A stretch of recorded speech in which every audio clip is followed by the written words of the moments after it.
Good morning. कैसे हैं सब लोग? बढ़िया। मस्त।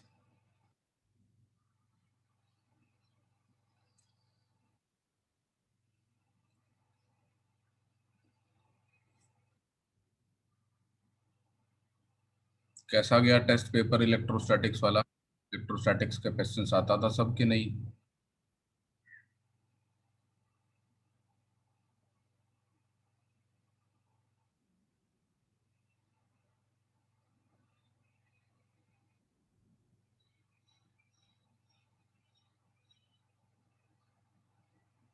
अच्छा, आज मेंस वाला पेपर है आपका?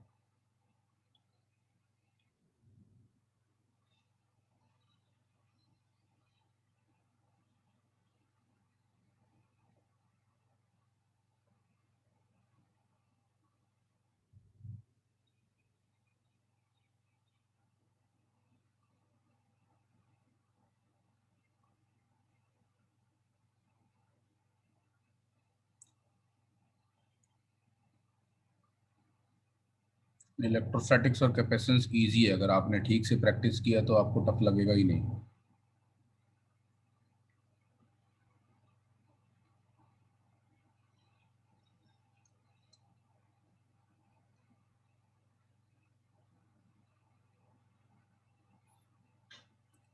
क्विजेज हम नेक्स्ट क्लास में डिस्कस करेंगे। एक और क्विज आपको देनी होगी तो उसके बाद डिस्कशन करेंगे। तो आज हम सिमेट्रिक सर्किट्स की प्रैक्टिस करते हैं करंट इलेक्ट्रिसिटी में। तो कैपेसिटर्स और रजिस्टर्स को मिला के हम देखेंगे सिमेट्रिक सर्किट्स में किस तरीके के क्वेश्चंस आते हैं और क्या क्या डिफरेंट टेक्निक्स होती हैं सिमेट्रिक सर्किट्स की। तो we will talk about them.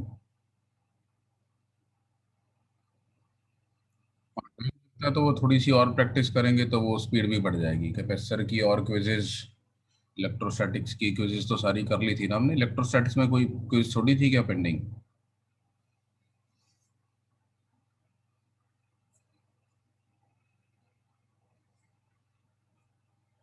एक दो नहीं की प्रोफिशिएंसी टेस्ट कर लिया है क्या इलेक्ट्रोस्टैटिक्स वाला?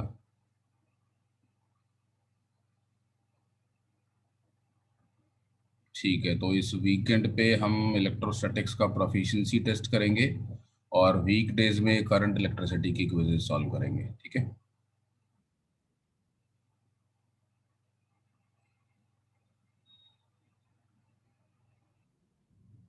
चलिए स्टार्ट करते हैं। दो चार लेट लतीफ लोग आ जाएंगे वो।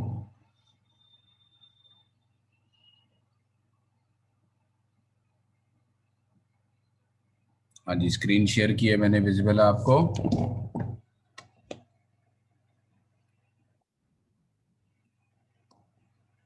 चलिए ठीक है।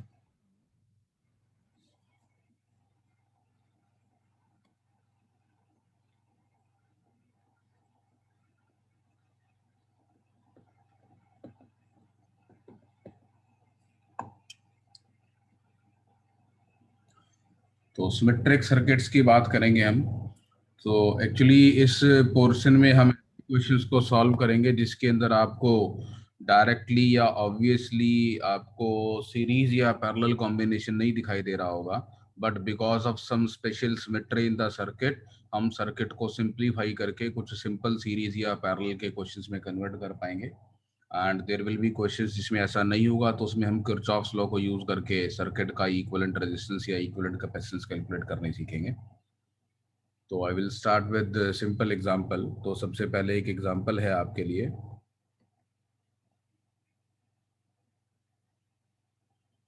तो सपोज एक मेरे पास सर्किट है,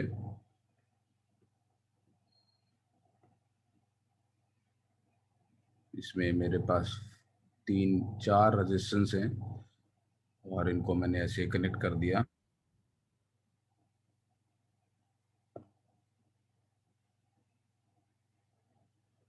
V वोल्ट से।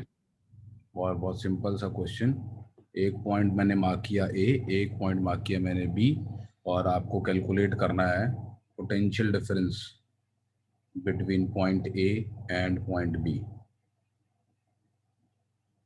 करेंगे सॉल्व।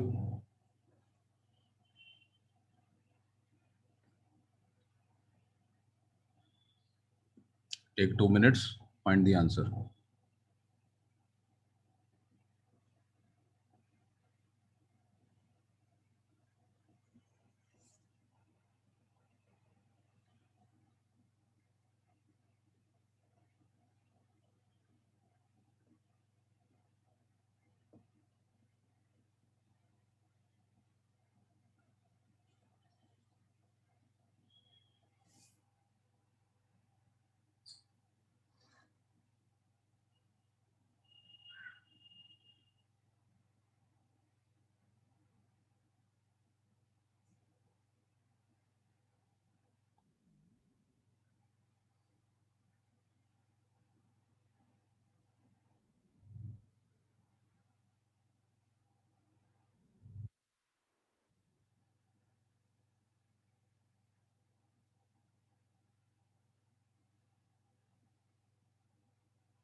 ऑप्शन आ गई है मेरे पास।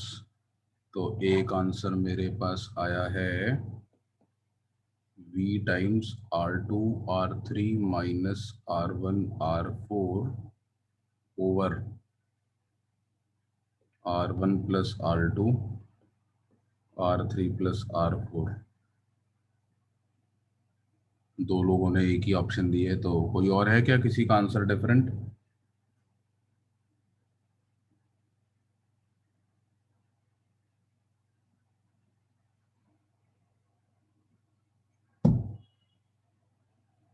मनन मेहता का भी सेम ही आंसर है।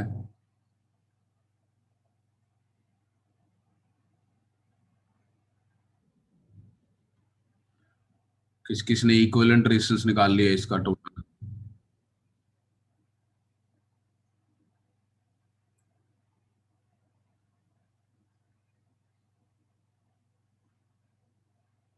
द्वैत ने कैलकुलेट कर लिया।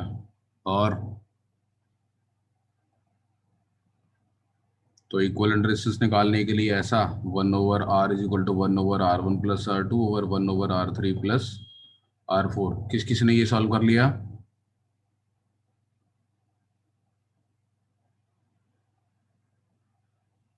मनन कह रहा है पूछा नहीं था, निकाला नहीं। अद्वैत ने कर लिया, सृष्टि ने कर लिया, और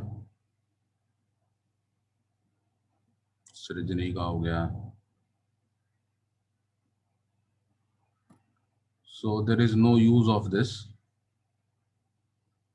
आपको ध्यान से समझना है, ये दोनों ब्रांचेस पैरेलल में है, तो जो पोटेंशियल डिफरेंस V है वो दोनों ब्रांचेस में एग्जिस्ट करता है। तो आप सीधे सीधे ऊपर वाली ब्रांच में करंट लिख सकते हैं I12, and that will be V over R1 + R2। Similarly आप नीचे वाली ब्रांच में करंट लिख सकते हैं, I34 बोल देता हूँ, and that will be V over R3 + R4। इसमें कोई डाउट? तो once you have found the current, तो आपको इक्विवेलेंट रेजिस्टेंस निकालने की जरूरत नहीं है। तो दिस इज यूजलेस, इस स्टेप से आपका टाइम वेस्ट होने वाला है। अब आप ए और बी के बीच में किरचॉफ्स लॉ लगाओ। तो ए पॉइंट से शुरू करते हैं और लिखते हैं वी ए।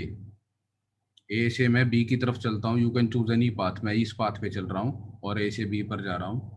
आप चाहें तो कोई और पाथ भी चूज कर सकते हैं, फॉर एग्जांपल आप ऐसे घूम के ऐसे भी बी तक आ सकते हैं। That is your choice. अगर आपको ज़्यादा मजदूरी करनी है तो मैं नहीं करूँगा इतनी मजदूरी, तो हम केवल स्मॉल पाथ चूज करेंगे, शॉर्टर पाथ ए से बी पे जाने का। तो वी ए -I12 × R2, ये माइनस का साइन समझ में आता है आपको? अगर करंट राइट से लेफ्ट जा रहा है तो इधर हाई पोटेंशियल होना चाहिए और इधर लो पोटेंशियल होना चाहिए। सिमिलरली R4 में लेफ्ट साइड में हाई पोटेंशियल होना चाहिए और राइट साइड में लो पोटेंशियल होना चाहिए। तो जब मैं A से R2 को क्रॉस कर रहा हूँ तो मैं हायर पोटेंशियल से लोअर पोटेंशियल पे जा रहा हूँ, तो there is a fall in potential. Fall हुआ तो सब्ट्रैक्ट कर लिया। फिर मैं यहाँ C पर पहुँच गया, फिर मैं D पर पहुँच गया, C से D तक कोई चेंज नहीं हुआ।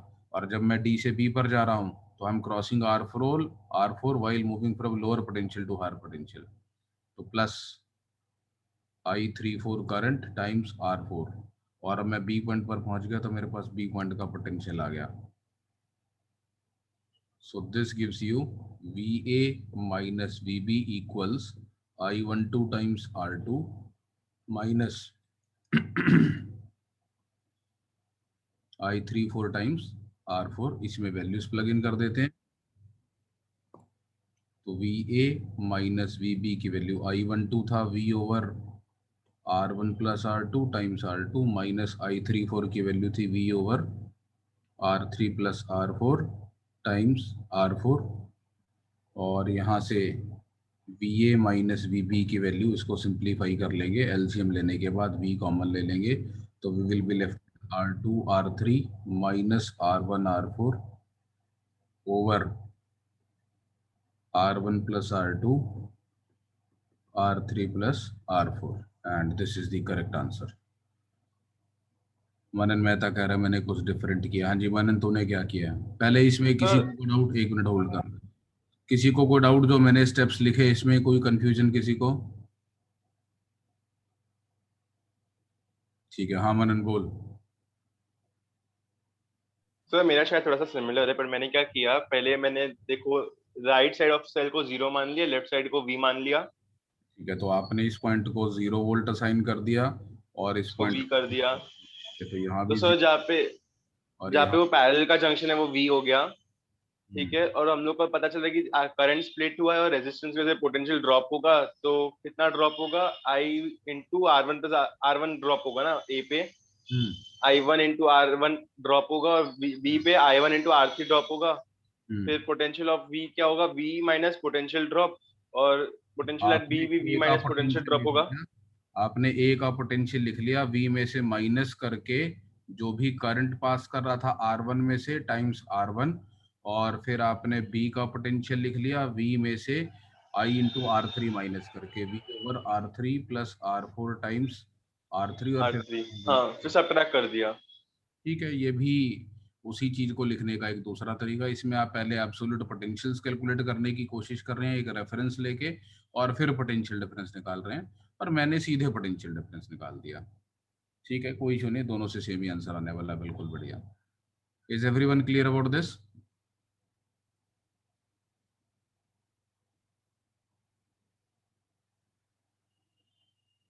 चलिए बढ़िया। इसके बारे में कुछ इंटरेस्टिंग बात, एक बार इसको दोबारा से बना रहा हूं मैं सर्किट को। ये R1 R2 R3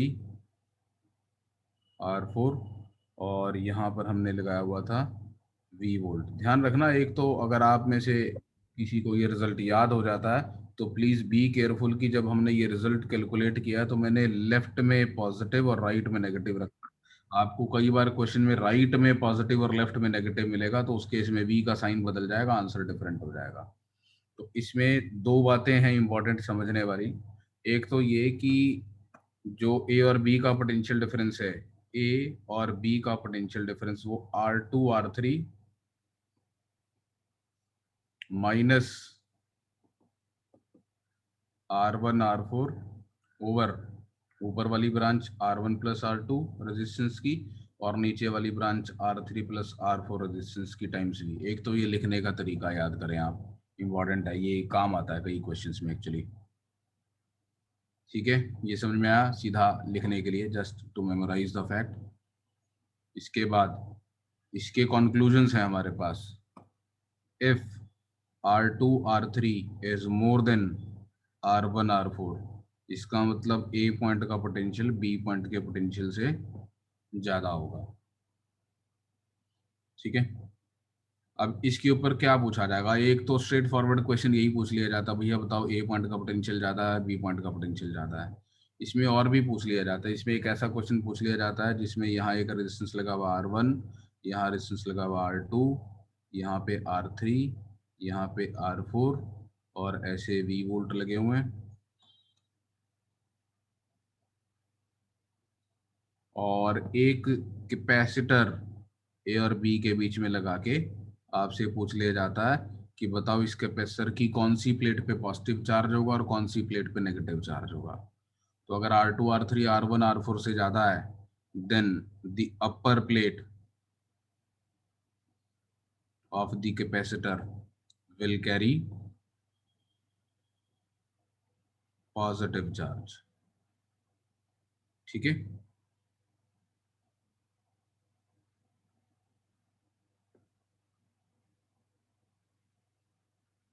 नोट कर लिया यहां तक सबने?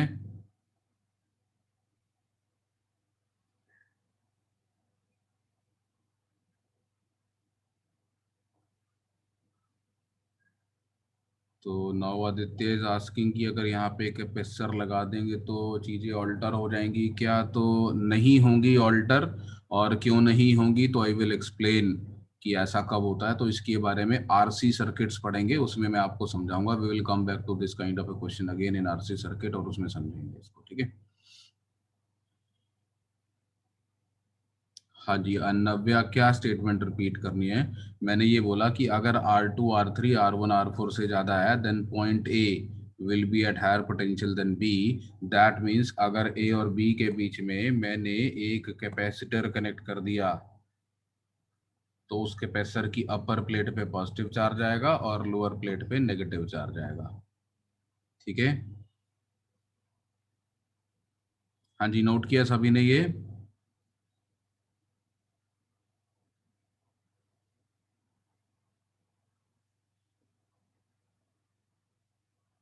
कर लो नोट, कोई बात नहीं।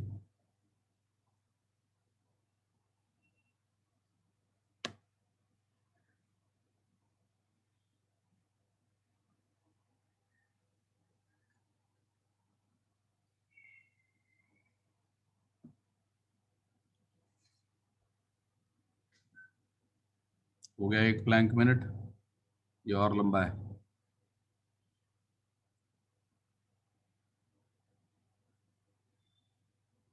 अभी आदित्य, ठीक है।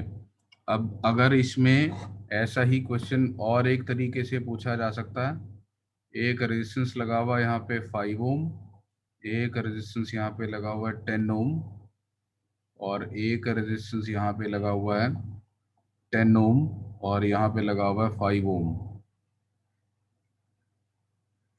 और यहाँ पे हमने एक सेल लगा दिया, and this cell is having an EMF of say 45 volts, इधर प्लस इधर माइनस, और यहाँ पर एक वायर लगी हुई है, ए B wire.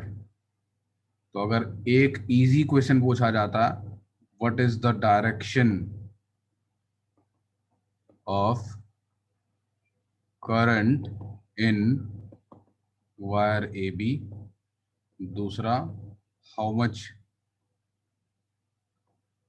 Current passes through A B, दो अलग अलग क्वेश्चंस हैं। तो पहले वाला आसान क्वेश्चन है, ध्यान से सुनना मेरी बात को। Before I connect wire A B, before I connect wire AB, this circuit will be equivalent to the circuit which I had given above। ऐसा सर्किट है जब तक वायर AB नहीं लगी हुई थी। ठीक है, तो in the absence of wire AB we know that ये ऊपर वाले सर्किट के जैसा है, और इस सर्किट में जो A और B के बीच का पोटेंशियल डिफरेंस आता है, ये ध्यान से लिख लेना, V A minus V B की वैल्यू 10 × 10 -5 × 5 ओवर 10 + 5 एक, और दूसरा 10 + 5 एक times 45 which is going to be greater than 0। यहाँ पे अच्छे से हाईलाइट करके लिख लेना, in the absence of wire A B. तो अगर वायर ए बी यहाँ पर नहीं होती तो ए और बी का पोटेंशियल डिफरेंस इतना आता और ए बी से ज्यादा पोटेंशियल पे आता। तब क्योंकि ए बी से ज्यादा पोटेंशियल पे आ रहा था, तो अगर मैं ए बी वायर को कनेक्ट कर दूंगा उसमें करंट ए से बी की तरफ जाएगा. So on connecting wire AB, current will flow from A to B. ठीक है. लेकिन लेकिन ये नहीं सोचना है कि वो पोटेंशियल डिफरेंस अब भी मेंटेन रहेगा. वो पोटेंशियल डिफरेंस चेंज हो गया होगा, और ऑफ कोर्स आपको दिख रहा है ए और बी के बीच में जीरो रेजिस्टेंस है. तो अगर मैं V A minus V B अब कैलकुलेट करने की कोशिश करूंगा, तो it will be current flowing in the wire A B times the resistance of wire A B which is zero. तो इस वायर के कनेक्ट करने से पोटेंशियल डिफरेंस जीरो हो जाने वाला है. तो अब वो फॉर्मूला नहीं रह जाएगा जो मैंने पहले लगाया था. वो फॉर्मूला इस सर्किट में होल्ड नहीं करता है V A minus V B का. In the absence of the wire ये वाला फॉर्मूला होल्ड करता है. बट ये हमें ये जरूर बता देगा कि करंट की डायरेक्शन क्या आने वाली है, चार्ज फ्लो की डायरेक्शन क्या आने वाली है. ठीक है.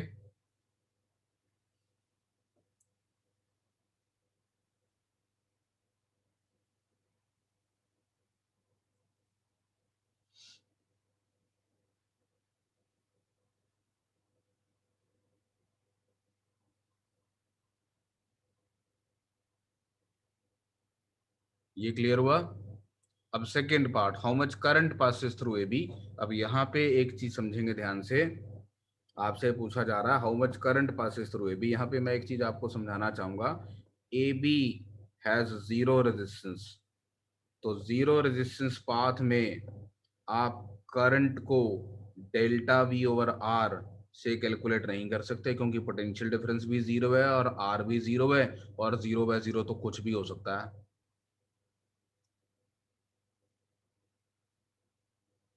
इनडिटर्मिनेट होता है ना, as such zero by zero आप नहीं निकाल सकते.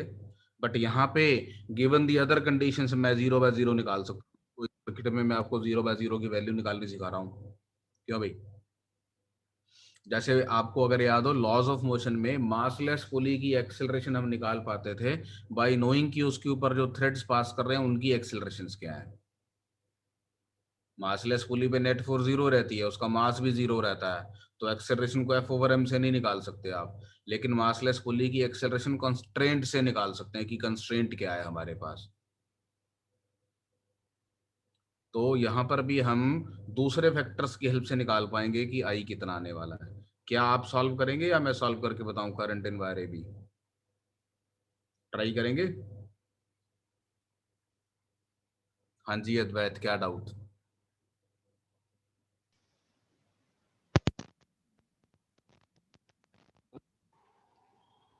आवाज नहीं आ रही तेरी, कुछ हल्की सी डिस्टरबेंस जरूर हुई थी माइक की. हेलो. हाँ बेटा. हाँ सर, पहले वाले क्वेश्चन में हम लोग ऐसे नहीं सोच सकते कि अपने करंट को इमेजिन किया जाते हुए. तो जैसे वो जंक्शन पे पहुंचा, उसने देखा कि ऊपर 5 ओम है, नीचे 10 ओम है, so he took the root above. फिर उधर को ए पे पहुंचने पे ही saw कि आगे जाके 10 है, नीचे जाके 5 है, so he went from A to B. तो मतलब तू ये कह रहा है कि ये वाले 10 में से कोई करंट जाना नहीं पसंद करेगा और इसमें से भी कोई करंट जाना पसंद नहीं करेगा? नहीं sir, but I was thinking कि इधर से लेफ्ट से ऊपर वाले से ज़्यादा जाएगा, इसलिए बाद में ए से बी जाएगा, स्विच हो जाएगा वो पाथ्स. हाँ, मतलब वो आंसर समझने के बाद फील आ जाती है कि यार यहाँ पे मतलब ऊपर ज्यादा रेजिस्टेंस है, नीचे कम रेजिस्टेंस है, तो ऑब्वियसली वो कम वाले रेजिस्टेंस में से जाना पसंद करेगा, है ना. तो हाँ वो सर, फील आ ऐसा जाती ही है. कुछ. वो फील आ जाती है, बट अगर मैं थोड़े से कॉम्प्लिकेटेड सर्किट्स बनाऊंगा तो उसमें शायद ऐसी फील ना आए. तो since this is an easy circuit, तो इसमें आपको ये चीज पता चल रही है, सब में हो सकता है ना पता चले. तो मैं आपको एक मेथोडोलॉजी सिखा रहा हूँ, है ना, कि हाँ कैसे हम आइडिया लगाते हैं. ठीक है. इसके बाद अगर अपने को करंट कैलकुलेट करना है एक्चुअली, तो आप इस सर्किट को ध्यान से देखें. तो इस सर्किट में ये वाला 5 ओम और ये वाला 10 ओम एक दूसरे के साथ पैरेलल में है. और इधर से ये वाला 10 ओम और इधर से ये वाला 5 ओम एक दूसरे के साथ पैरेलल में है. एक मिनट होल्ड करेंगे.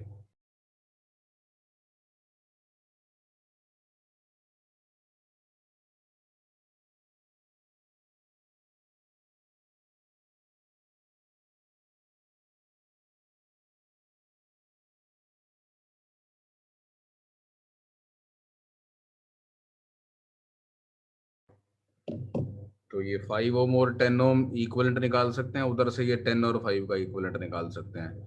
तो मैं इस सर्किट को ऐसे ड्रॉ कर सकता हूँ। The above circuit is equivalent to, ये दो रेजिस्टर्स पैरेलल में और ये दो रेजिस्टर्स पैरेलल में, ये 5 ओम 10 ओम 10 ओम 5 ओम और यहाँ पर 45 वोल्ट। अब जरा ध्यान से देखना मेरा तरीका कैलकुलेट करने का। मेरे को ये दिख रहा है कि ये दोनों का रेजिस्टेंस जो भी आएगा इक्विवेलेंट, और ये दोनों का जो भी इक्विवेलेंट आएगा वो दोनों बराबर आएंगे। तो मेरे को ये दिख रहा है कि दो आइडेंटिकल रेजिस्टर्स 45 वोल्ट पे लगे हुए आएंगे, तो दोनों में बराबर बराबर पोटेंशियल ड्रॉप आएगा। इसका मतलब मैं सीधे कंक्लूड कर लूंगा कि यहाँ पर 45/2 वोल्ट का पोटेंशियल डिफरेंस आएगा और यहाँ पर भी 45/2 वोल्ट का पोटेंशियल डिफरेंस आएगा। अब मैं ओरिजिनल सर्किट बनाता हूँ।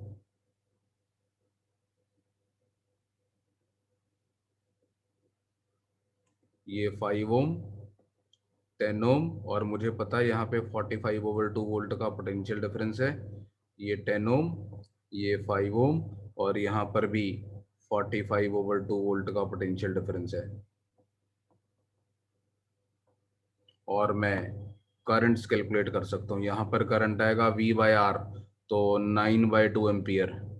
45/2 वोल्ट डिवाइडेड बाय 5 कर देंगे तो 9/2, और यहाँ पर आ जाएगा V/R तो 9/4 एम्पियर।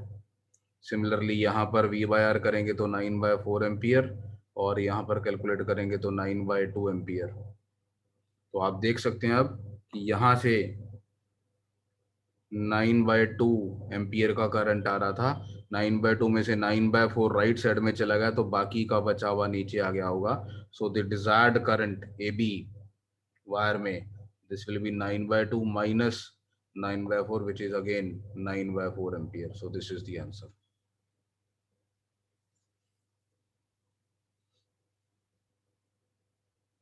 ठीक है,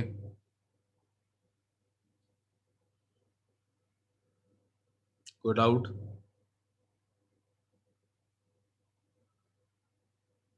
हाँ जी, क्लियर है सभी को? नोट कर लें ध्यान से। यशराज, आप ध्यान से देखें, ये 5 ओम और ये 10 ओम पैरेलल में है, इधर से ये 5 और 10 पैरेलल में है, तो ये जो सर्कल है इसका इक्विवेलेंट रेजिस्टेंस और ये जो सर्कल है इसके अंदर इक्विवेलेंट रेजिस्टेंस सेम है। तो मेरे को 45 वोल्ट पे दो आइडेंटिकल रेजिस्टर्स लगे हुए दिख रहे हैं, तो जितना वोल्टेज ड्रॉप यहाँ आएगा उतना वोल्टेज ड्रॉप यहाँ आएगा और इन दोनों का सम 45 के बराबर होगा। सो अलग अलग दोनों का पोटेंशियल डिफरेंस 45/2 आ जाएगा।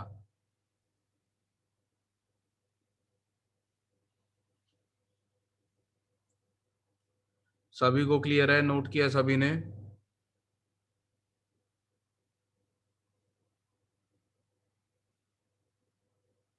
अद्वैत, तेरी क्वेरी का एक आंसर मुझे समझ में आ रहा है, जो तूने पूछा था ट्राई कर रहा हूँ। तो सपोज ये 3 ओम है और ये 12 ओम है और यहाँ पे 1 ओम है और यहाँ पे 3 ओम है। तो क्या तेरे वाले लॉजिक से तू एक्सप्लेन कर देगा कि वायर ए बी में करंट ए से बी जाएगा?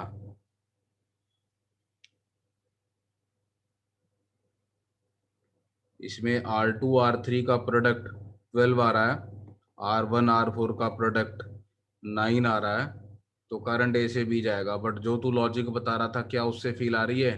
तू तो ये कह रहा था ना, यहाँ पे करंट आएगा तो उसको ऊपर 1 नीचे 3 दिखाई देगा, तो 1 से ज्यादा जाएगा और 3 से कम जाएगा, है ना?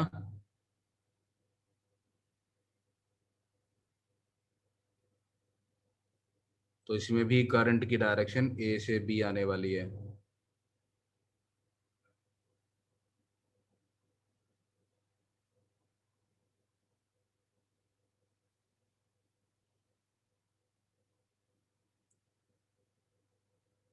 हाँ जी आदित्य, मैं समझा नहीं क्या पूछ रहा है। लॉजिक फॉर पार्ट वन ये वाला कि what is the direction of the current in the wire A B.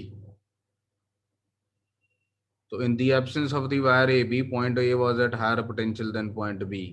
तो उन दोनों को वायर से कनेक्ट कर दिया तो दोनों के पोटेंशियल्स इक्वलाइज हो गए, but there will be a flow of charge from higher potential to lower potential, right.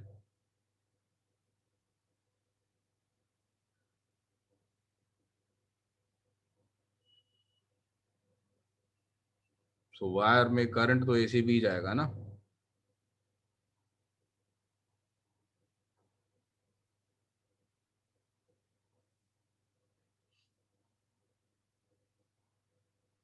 ठीक है, before connection A was at higher potential than B, connect करूंगा तो चार्ज तो हाई पोटेंशियल से लो पोटेंशियल की तरफ फ्लो करेगा ना।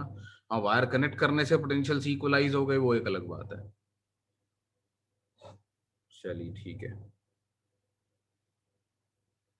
अब इस सर्किट में दूसरे इंटरेस्टिंग इंफॉर्मेशन क्या है हमारे पास, इसी सर्किट को दोबारा से एनालाइज कर रहे हैं।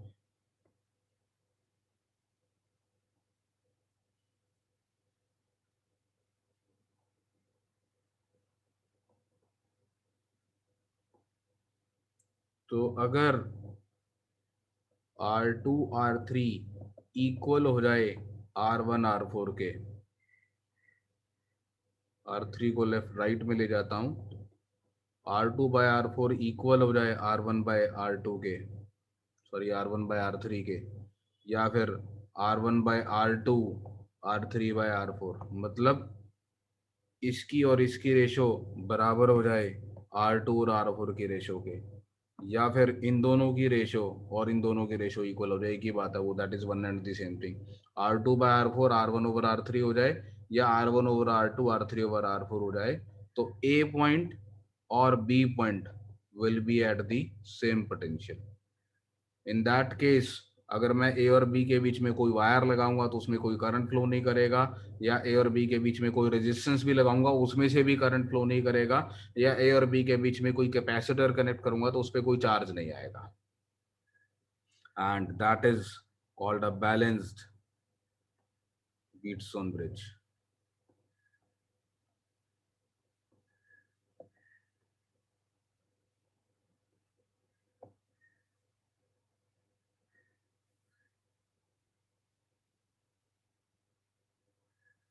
so that becomes a balanced Wheatstone bridge। और जस्ट फॉर एग्जांपल मैं एक डेटा लेके आपको दिखा देता हूँ। तो अगर मैंने ऐसे एक 3 ओम रजिस्टर लिया और ऐसे एक 12 ओम रजिस्टर लिया, और उसके बाद यहाँ पे सपोज एक 1 ओम रजिस्टर लिया, और यहाँ पे एक 4 ओम का रजिस्टर लिया, और यहाँ वायर नहीं लगाता पहले मैं, और ये हमने यहाँ पर कुछ भी आर्बिट्ररी एक वोल्टेज लगा दी V। तो आप देख सकते हैं कि इसकी और इसकी रेशो 3/12 दैट इज 1/4 है।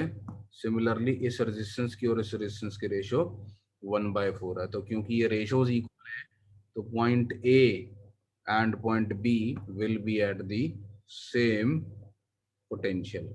और अगर पॉइंट ए और पॉइंट बी सेम पोटेंशियल पर हैं, तो इसका मतलब क्या क्या कंक्लूजन निकाल सकता हूं मैं, ये कह सकता हूं कि अगर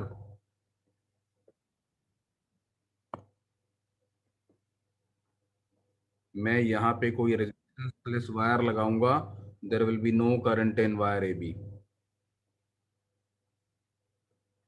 the current in A B would be zero.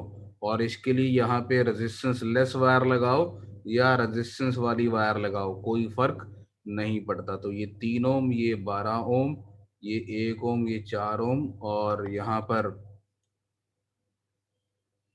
मैंने एक रेजिस्टेंस लगा दिया कुछ भी 10 ओम, तो there will be no current through this 10 ohm resistor.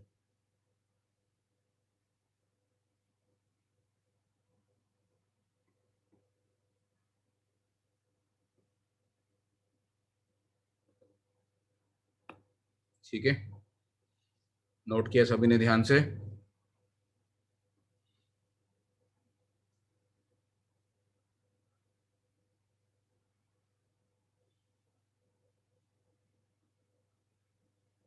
कुछ पीछे स्क्रॉल करना है क्या, ऊपर वाला पार्ट कुछ मिस कर दिया हो, ये नोट कर लिया?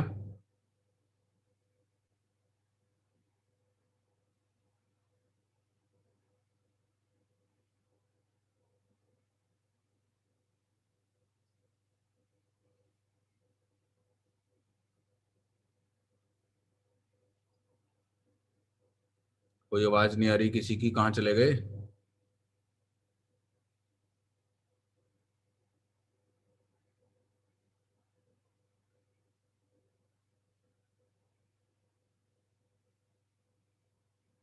ठीक है, कर लो, नोट कर लो।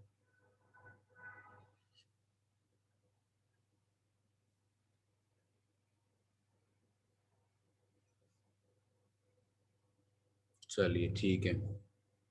तो अब इसमें एक्चुअली आपको इंटरेस्टिंग क्वेश्चन क्या आएगा, आपको ऐसा क्वेश्चन पूछा जा सकता है कि ये एक 3 ओम रजिस्टर दिया हुआ है, और सपोज ये एक 9 ओम रजिस्टर दिया हुआ है, यहाँ पे सपोज एक 5 ओम रजिस्टर है, और यहाँ पे कुछ सपोज 2 ओम रजिस्टर है, और यहाँ पे कुछ 6 ओम रजिस्टर है, और ऐसे 2 पॉइंट्स मार्क कर दिए गए, और आपसे पूछा जाएगा what is the equivalent resistance between A and B.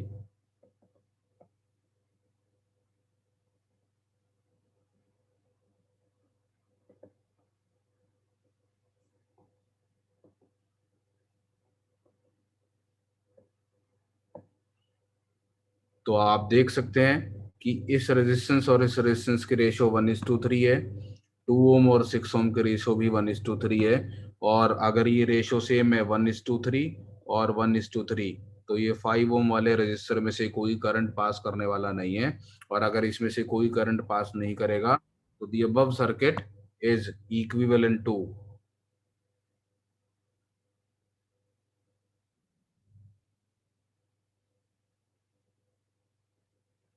3 ohm and 9 ohm and 2 ohm and 6 ohm, and we can find the equivalent resistance। कितना आ जाएगा equivalent resistance? तो आपको दिखाई दे रहा है अपर ब्रांच में 5 हो गया टोटल, लोअर ब्रांच में 15 हो गया, और इक्वल रेजिस्टेंस 15/4 आ जाएगा, 1/5 प्लस 1/15 का इनवर्स करके। हाँ जी, क्लियर सभी को ये बात? तो क्योंकि ध्यान से समझना, ये पॉइंट P और ये पॉइंट Q, तो क्योंकि P और Q सेम पोटेंशियल पर आ जाते हैं, तो इस 5 ओम में से कोई रेजिस्टेंस में से कोई करंट फ्लो नहीं करता, तो इस 5 ओम को यहाँ से हटा सकता हूँ। अब एक और इंटरेस्टिंग फैक्ट, अगर मैं इन दोनों पॉइंट्स को एक वायर से ज्वाइन कर देता, P और Q को एक जीरो रेजिस्टेंस पाथ से ज्वाइन कर देता, तो उसमें से भी कोई करंट फ्लो नहीं करता, क्योंकि इस बार पहले से ही पोटेंशियल डिफरेंस जीरो है, तो चार्ज फ्लो ही नहीं करेगा। तो यहाँ पे एक और इंटरेस्टिंग फैक्ट ये है कि आप इस सर्किट का इक्विवेलेंट रेजिस्टेंस निकालेंगे तो भी सेम ही आएगा। इसमें पहले 3 और 9 को पैरेलल में ट्रीट करेंगे, तो 1/3 प्लस 1/9 इज इक्वल टू 4/9, तो इसका रेजिस्टेंस 9/4 आ जाएगा। सिमिलरली आप 2 और 6 को पैरेलल में ट्रीट करके R2 निकालेंगे, 1/2 plus 1/6, that will give you R2 is equal to 6/4, और फिर आप इस कॉम्बिनेशन और इस कॉम्बिनेशन को सीरीज में ट्रीट करेंगे, तो आपके पास total resistance 9/4 plus 6/4 that is 15/4 आ जाएगा। ठीक है,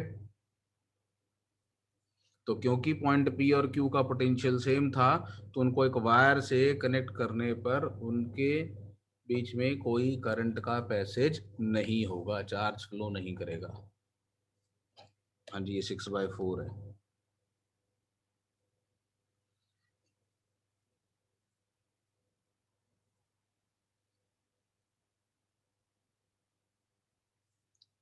क्या ये क्लियर है सभी को? तो ये जो फैक्ट्स हमने इस सर्किट में इस्टेब्लिश किए, इसको हम यूज करेंगे आगे सिमेट्रिक सर्किट्स को सॉल्व करने में।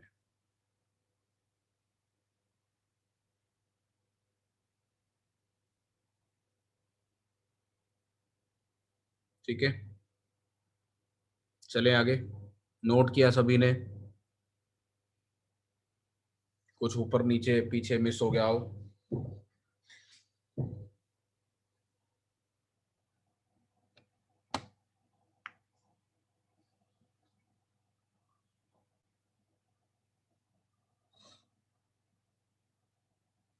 चलिए ठीक है। तो एक बार व्हीटस्टोन ब्रिज के कुछ कॉमन डिजाइन्स देख लेते हैं जो जल्दी पूछे जाते हैं। तो जो स्टैंडर्ड फॉर्मेट होता है उसमें व्हीटस्टोन ब्रिज ऐसे बना रखा होता है, एक रेजिस्टेंस यहाँ पर, एक रेजिस्टेंस यहाँ, ये P लिखते हैं, ये Q, ये R, ये S, और यहाँ पे G लिख देते हैं। G गैल्वेनोमीटर के लिए होता है। गैल्वेनोमीटर हमारा एक लो रेजिस्टेंस डिवाइस होता है करंट मेजर करने के लिए। और इसमें A और B के बीच में बैटरी लगा देते हैं, और C और D के बीच में गैल्वेनोमीटर।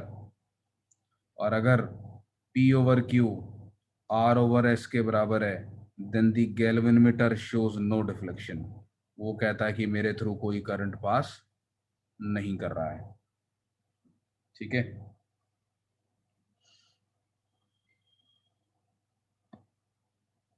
अब इसमें एक इंटरेस्टिंग फैक्ट ये है कि अगर मैं गैल्वेनोमीटर और बैटरी को इंटरचेंज कर दूं तो क्या अभी भी ये बैलेंस व्हीटस्टोन ब्रिज की तरह बिहेव करेगा? क्या अभी भी आपको गैल्वेनोमीटर में से नो डिफ्लेक्शन दिखाई देगी? अगर मैं बैटरी को लगा दूं गैल्वेनोमीटर की जगह, और गैल्वेनोमीटर को लगा दूं बैटरी की जगह,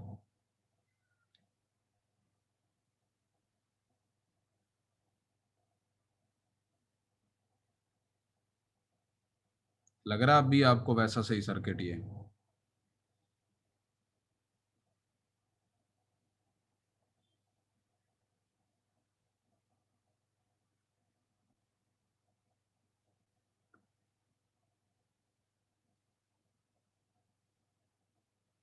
ध्यान से देखना, इस चीज को एनालाइज करने के लिए क्या रहता है, थोड़ी सी मेहनत करनी पड़ती है।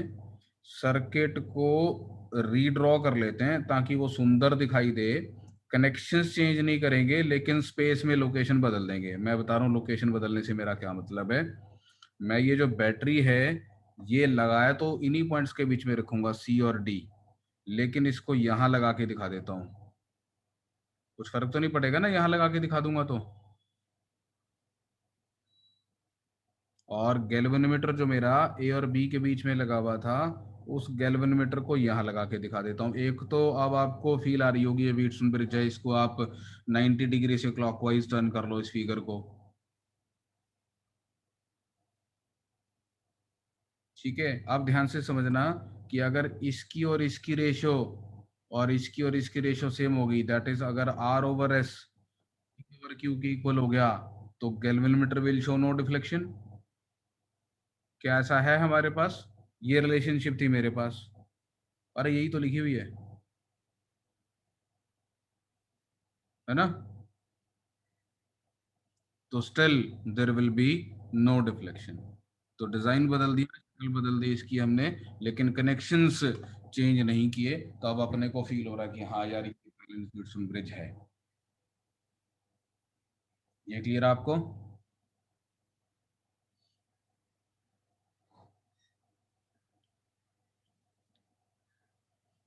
नोट कर लिया?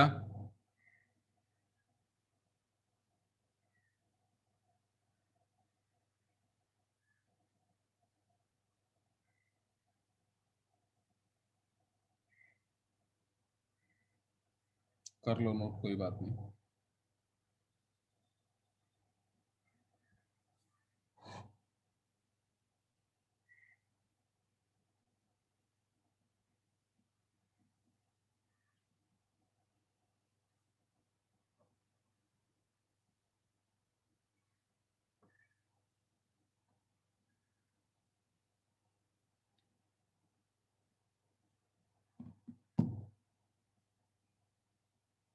चलिए,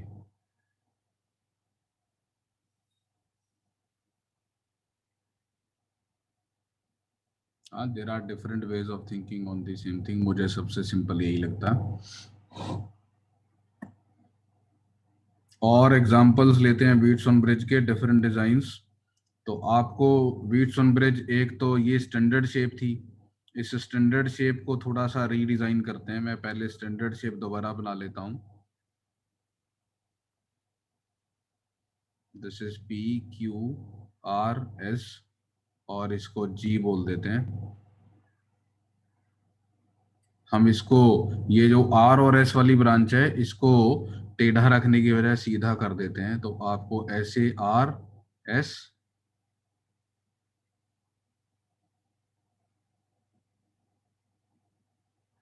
और ऐसे ऐसे भी मिल जाएगा, कोई दिक्कत थोड़ा इसमें, है ना। तो ये भी हमारा भी व्हीटस्टोन ब्रिज का ही डिजाइन है।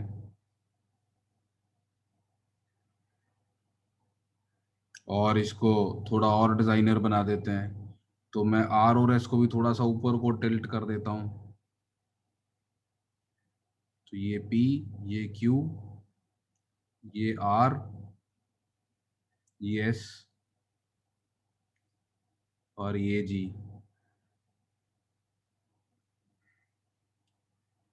ये भी व्हीटस्टोन ब्रिज है। पॉइंट्स ए और बी के परस्पेक्टिव से, मतलब ए और बी के बीच में अगर मेरे को इक्वल रेजिस्टेंस निकालना है तो ये ठीक है।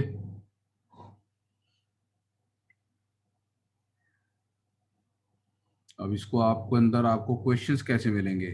आपको एक क्वेश्चन मिलेगा ऐसा, एक इंटरेस्टिंग क्वेश्चन है बड़ा। एक ट्रायंगल है और इस ट्रायंगल में ऐसे रेजिस्टेंसेस को अरेंज किया हुआ है। Each of the resistances R, और आपसे पूछा जा रहा है what is the equivalent resistance between point A and point B. तो आप ध्यान से देखें, ए और बी के बीच में ये वाला जो रेजिस्टेंस लगा हुआ आर, ये तो डायरेक्टली लगा हुआ है। तो इस रेजिस्टेंस को थोड़ा सा शिफ्ट करके यहाँ बना लेता हूँ। तो ये बाकी सारे सर्किट के साथ पैरेलल में आ जाएगा, दिख ही रहा है पैरेलल में है। और जो बाकी का सारा सर्किट है, वो लग रहा है आपको ए और बी के बीच में एक बैलेंस व्हीटस्टोन ब्रिज जैसा।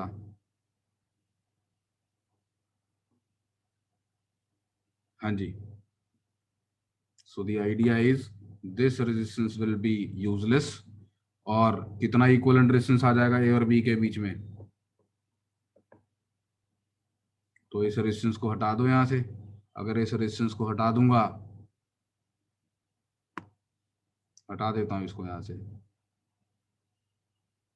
तो मेरे को अब सिंपल ऊपर वाली ब्रांच में एक 2R दिख रहा है। ये दोनों आर और आर सीरीज में 2R, यहाँ पर भी 2R दिख रहा है। और टोटल निकालना है, तो 1/r A B is equal to 1/2R plus 1/2R plus 1/r, and therefore R A B will be R/2। ठीक है,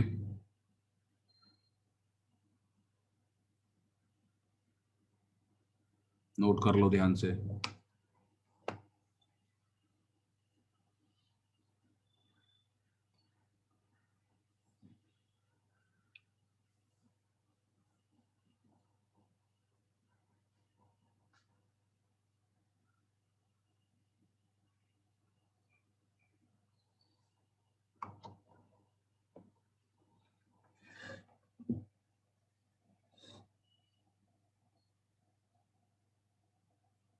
चलें आगे।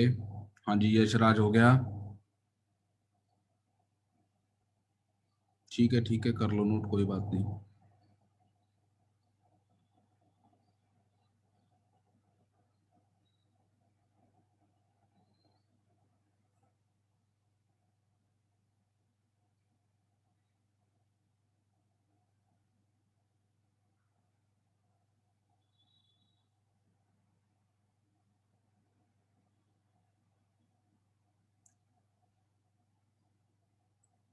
चलिए, चलें आगे, हो गया डन। यशराज।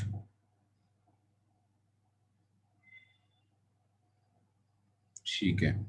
अब ये वाला जो सर्किट था, ये एक्चुअली एक इंटरेस्टिंग सर्किट है, मैं इसको डिस्कस करना बहुत पसंद करता हूँ, क्योंकि इसमें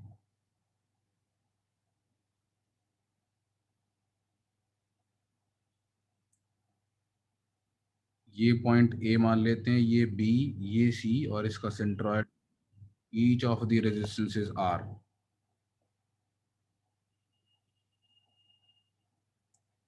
ठीक है, इसमें आपसे ए और बी के बीच का रेजिस्टेंस पूछा जाए तो R/2।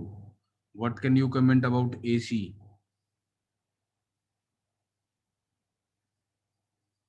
कोई फर्क तो नहीं लग रहा ना ए बी और ए सी में? सिमिलरली बी और सी के बीच में पूछा जाए तो भी R/2। व्हाट अबाउट ओ ए और ओ बी और ओ सी?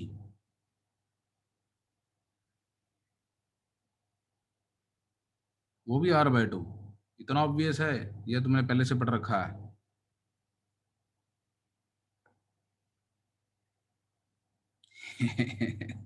मुझे मालूम है।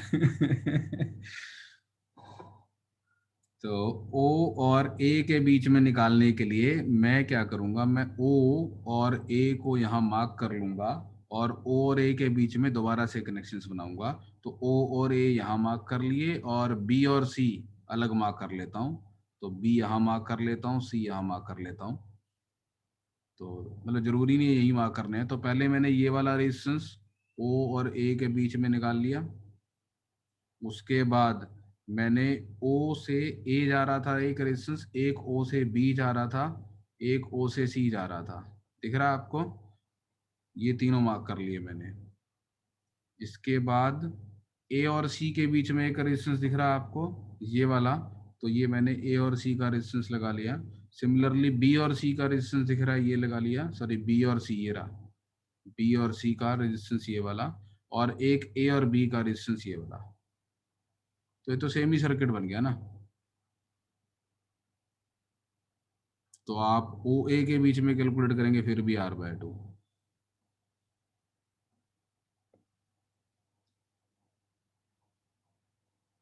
ठीक है।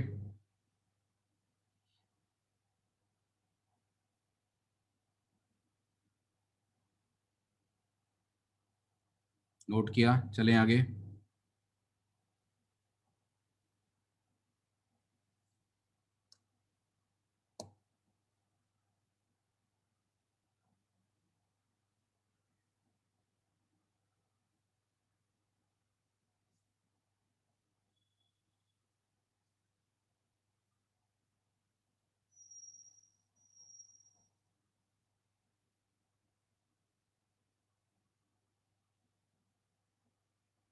हाँ जी, सृष्टि हो गया।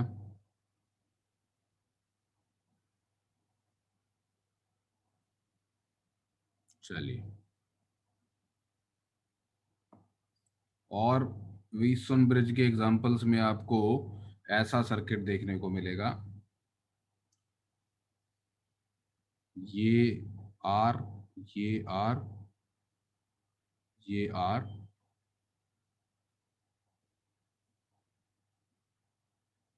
और ऐसे इधर भी लगा हुआ।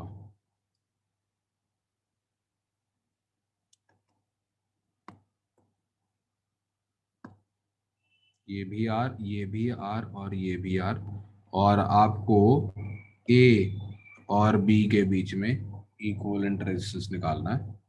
तो इसमें भी आप देख सकते हैं कि ये रेशो, ये रेशो, ये रेशो सेम है।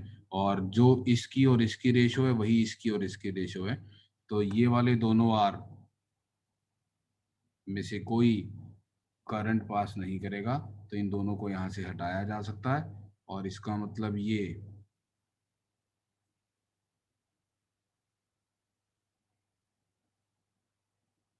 ऐसा सर्किट बन जाएगा। और इसका इक्विवेलेंट रेजिस्टेंस कितना आ जाएगा?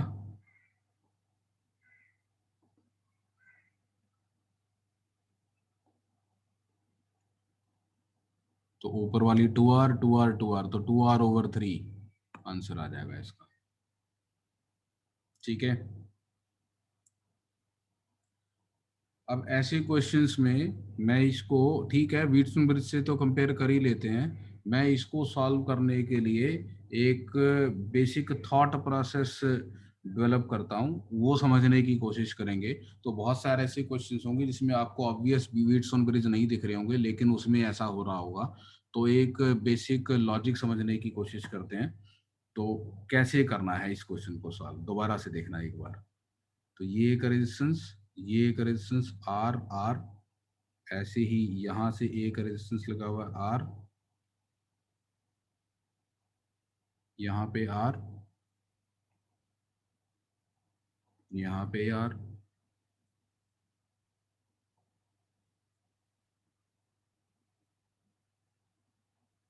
ये भी आर, ये भी आर और ये भी आर, और आपको पॉइंट ए और पॉइंट बी के बीच में इक्वल डिस्टेंस निकालना है। तो आप क्या करेंगे, आप पॉइंट ए और पॉइंट बी के बीच में आप एक वोल्टेज अप्लाई कर देंगे, पोटेंशियल डिफरेंस अप्लाई कर देंगे वी।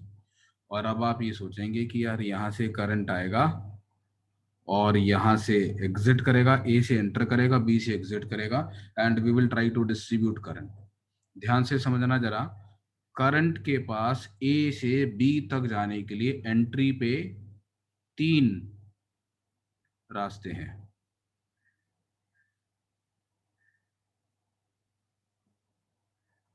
तीनों एक जैसे लग रहे हैं क्या? तीनों तो पता नहीं मेरे को, लेकिन ऊपर वाला और नीचे वाला तो एक जैसा लग रहा है। मतलब the upper route, this route and this route seem to be identical. कोई दिक्कत तो नहीं इसमें? इसको मैं ये कहूंगा कि ए बी लाइन के अबाउट हमारा सर्किट सिमेट्रिक है, इसका अपर पार्ट और लोअर पार्ट आइडेंटिकल है। तो जैसी करंट की डिस्ट्रीब्यूशन ऊपर होगी वैसी ही करंट की डिस्ट्रीब्यूशन नीचे होगी। ये ठीक है? दैट मीन्स अगर यहां से एक्स करंट जाएगा तो यहां से भी एक्स करंट जाएगा। Do you all agree with this? और सपोज यहां से, यहाँ कॉन्फिडेंस नहीं है हमें, तो यहाँ डिफरेंट मान लेते हैं, वाई जाएगा, right?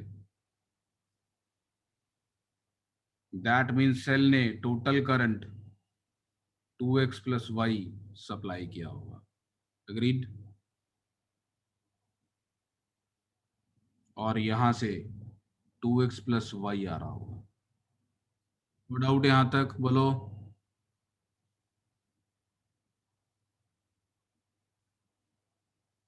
Now if I flip this cell, मतलब मैं इसको ऐसे करके लगा देता, तो यही करंट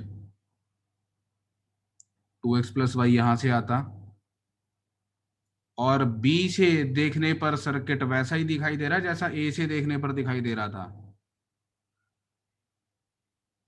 इसको मैं कहूंगा इस सर्किट में एक ये लाइन ऑफ सिमेट्री भी है।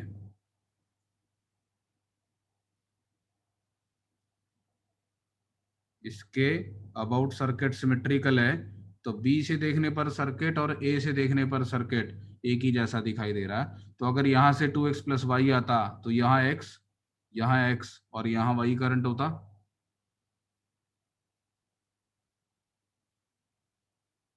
सबको ठीक लग रहा है? सो दैट मीन्स यहाँ पे x करंट आ रहा होगा, यहाँ पे x करंट आ रहा होगा, और यहाँ पे y करंट आ रहा होगा। सो नाउ दिस, ध्यान से देखना, ये y और राइट वाली ब्रांच में भी y। इसका मतलब ये जो ए बी में सीधी वायर लगी हुई है, इसमें as it is same current जा रहा है। और इधर से ऊपर देखो, यहाँ पर x था और यहाँ पर भी x था, ऐसे ही इधर से x आया था और यहाँ पर भी हमने कैलकुलेट किया, इस बार में x जा रहा था।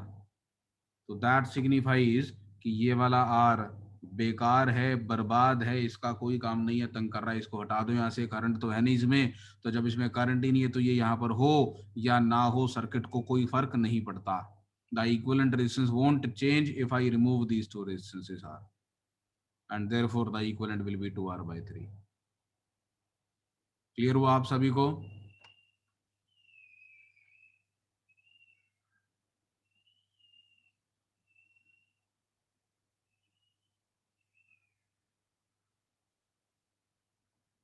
इस मेथड का नाम है आरडीज मेथड। और बता।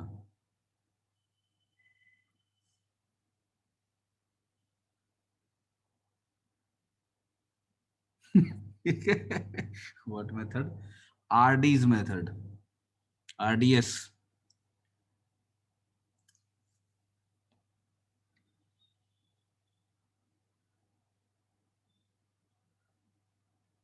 तेरा वाला मेथड हर जगह नहीं ना लगेगा, वो सिमेट्रिक सर्किट्स के अंदर चलती है ना यार ये चीजें।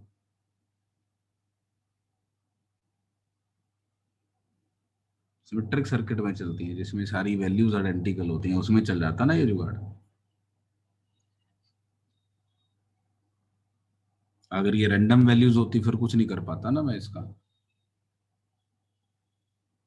तो ये जो मेथड है ऑब्वियसली ये सिमेट्री है तभी लग रहा है ना, अदरवाइज तो किरचॉफ्स लॉ लगाने पड़ेंगे। मैं रैंडम कुछ भी वैल्यूज लिख के थोड़ा निकाल लूंगा ए और बी के बीच का equivalent resistance. Are we clear with this? आगे चलूं?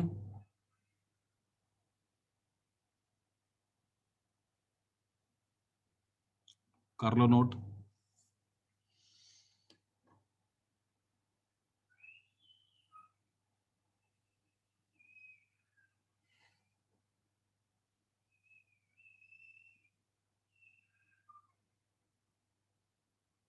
डन।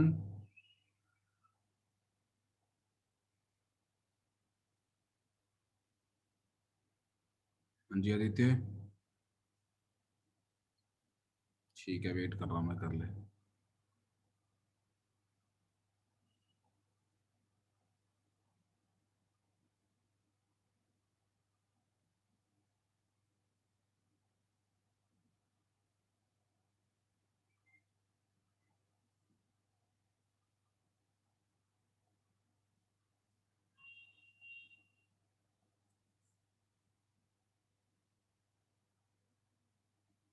चलिए,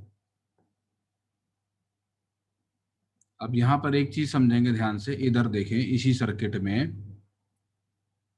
मैं यहाँ पे एक पॉइंट लेबल कर रहा हूँ P, टॉप पॉइंट, और एक पॉइंट लेबल कर रहा हूँ Q। किसका पोटेंशियल ज्यादा है? सेम ही है, P और Q का पोटेंशियल तो है ना। क्यों सेम है? तो एक तो ठीक है, आपको दिख रहा था कि करंट नहीं आ रहा वो आर में से इसलिए, बट जरा ध्यान से समझें, क्योंकि सिमेट्री थी सर्किट में, तो ए से ऊपर भी एक्स करंट जा रहा था, ए से पी की तरफ और ए से क्यू की तरफ भी एक्स करंट जा रहा था। तो पॉइंट ए पे जो पोटेंशियल था, पॉइंट ए पे जो पोटेंशियल था उससे जितना पी की तरफ जाने पर डिक्रीमेंट हुआ एक्स आर का आई आर, ऐसे ही पॉइंट ए से क्यू की तरफ जाने पर भी उतना ही पोटेंशियल का ड्रॉप हुआ आई आर। तो ए से पी तक जाने पर जो वोल्टेज ड्रॉप हो रहा है और ए से क्यू तक जाने पर जो वोल्टेज ड्रॉप हो रहा है वो सेम है। तो इसका मतलब पी और क्यू पोटेंशियल सेम पर है। और अगर पी और क्यू सेम पोटेंशियल पर हैं तो मैं पी और क्यू को एक वायर से कनेक्ट कर दूं तो चलेगा?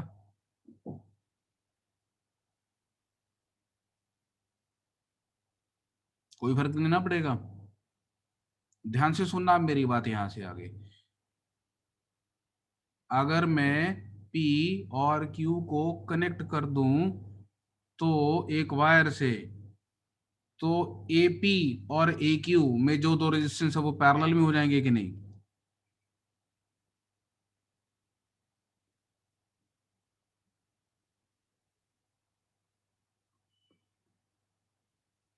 अगर मैं पी और क्यू को एक वायर से कनेक्ट कर दूंगा तो ये दोनों रेजिस्टेंस पैरेलल में दिखाई देने शुरू हो जाएंगे कि नहीं? तो अगर ये दोनों पैरेलल में दिखाई देने शुरू हो जाएंगे तो मैं इसमें से एक को हटा दूं और दूसरे को आर बाय टू से रिप्लेस कर दूं। आर और आर का पैरेलल में आर बाय टू आता है।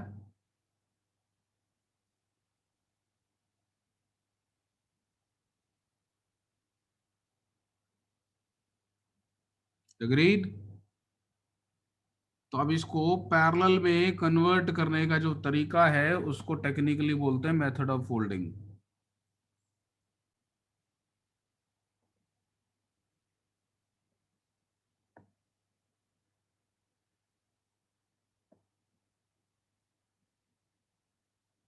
ध्यान से समझें क्या करने वाले हैं हम। ये आर, ये आर, ये भी are,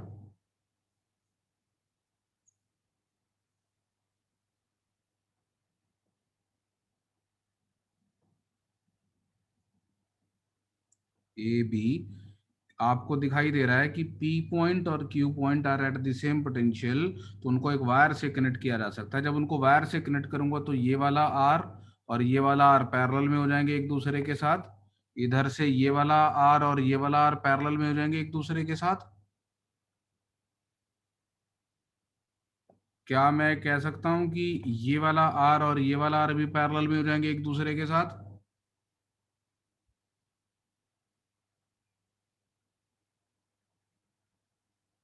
that means that means मैं अपर ब्रांच को हटा दूं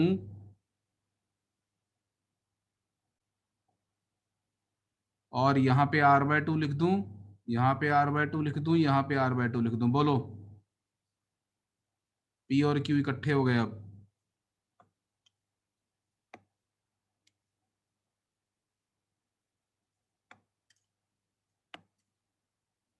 ब्लू वाला नहीं पसंद आया तो ये पॉइंट O है, O और P के बीच में एक रेजिस्टेंस लगा हुआ था, O और Q के बीच में भी एक रेजिस्टेंस लगा था, और P और Q को तुम ज्वाइन करने वाले हो एक वायर से, तो OP और OQ में जो रेजिस्टेंस है वो पैरेलल में आ गए कि नहीं? ये पॉइंट O है, ये पॉइंट A, ये पॉइंट B। हाँ भाई, ब्लू वाले समझ में आ गए? P और Q को वायर से कनेक्ट कर रखा ना मैंने अब तो। इसको बोलते हैं मैंने सर्किट को फोल्ड कर दिया, ऊपर वाले को नीचे वाले पे सुपर इम्पोज कर दिया। एक्चुअली मैंने ऊपर वालों को हटा दिया और नीचे वालों को पैरेलल इक्विवेलेंट से रिप्लेस कर दिया। उसको बोल देते हैं भाई फोल्ड कर दिया, ऊपर वाले को नीचे वाले पे सुपर इम्पोज कर दिया। ये ऑब्वियसली सिमेट्रिक सर्किट में ही पॉसिबल है ये।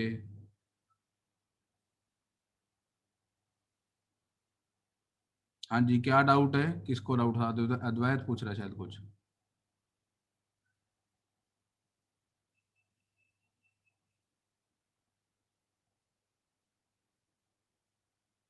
लाइन ए बी के नीचे वाले को ऊपर ले गए। हाँ, एक ही बात है। यस यस यस यस, बिल्कुल। अब अब ये बैलेंस व्हीटस्टोन ब्रिज दिख रहा है कि नहीं आपको? आर और r/2, आर और r/2 रेशो सेम है, रेशो सेम है तो ये रेजिस्टेंस बर्बाद है। So this becomes a balance Wheatstone bridge, and if this is a balance Wheatstone bridge then I can remove this resistance between O and PQ।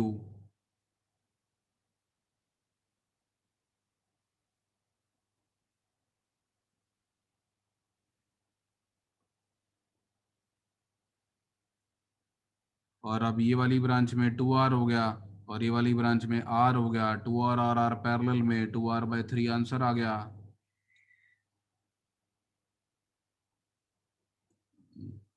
Clear है सभी को?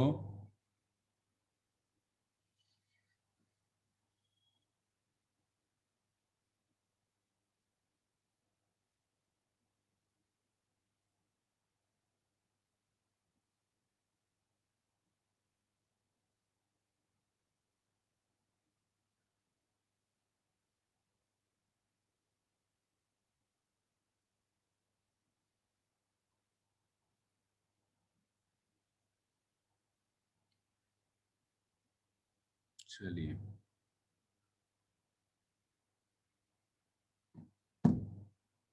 Note कर लिया ना सभी ने?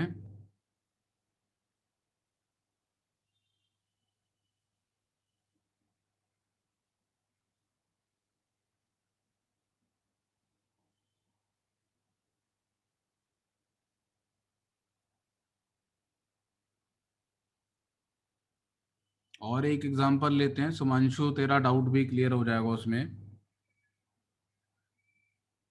हाँ जी, लास्ट पेज का लास्ट पार्ट ऊपर ये वाला।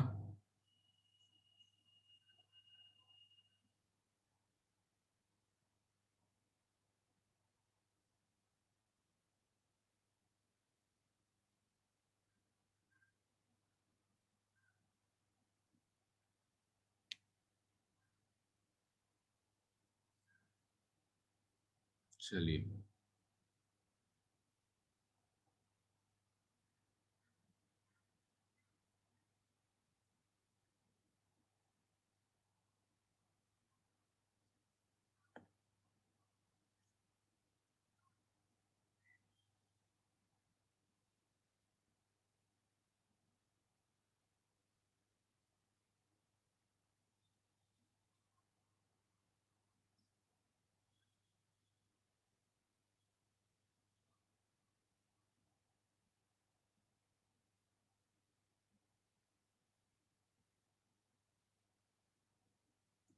सपोज ये ए बी और यहाँ सब जगह पे रेजिस्टेंसेस लगे हुए हैं, all the resistances are are.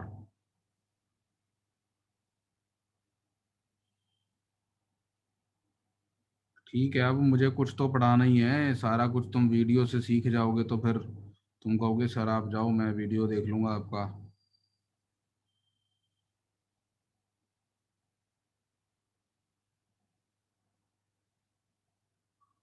तो ए और बी के बीच में इक्वल रेजिस्टेंस निकालना है।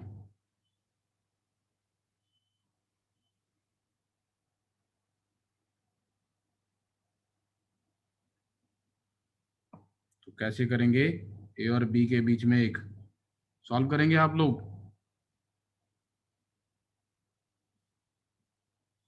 चलो करो, ट्राई करो।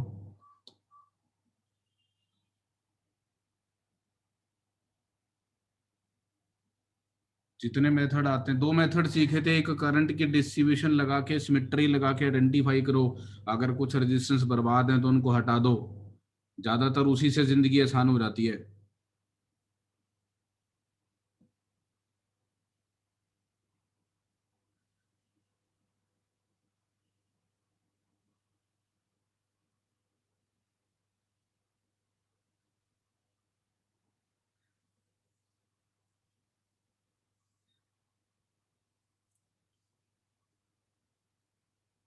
आदित्य ने एक ऑप्शन दी है, एक ऑप्शन आई है मेरे पास 3R/4, एक ऑप्शन आई है 5R/7।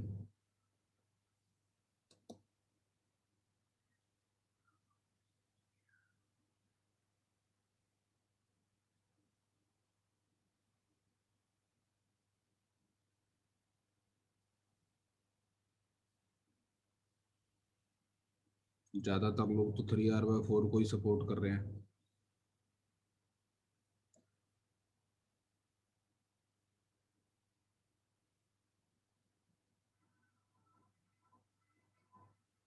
दो मिनट, ठीक है जी, वेट करते हैं।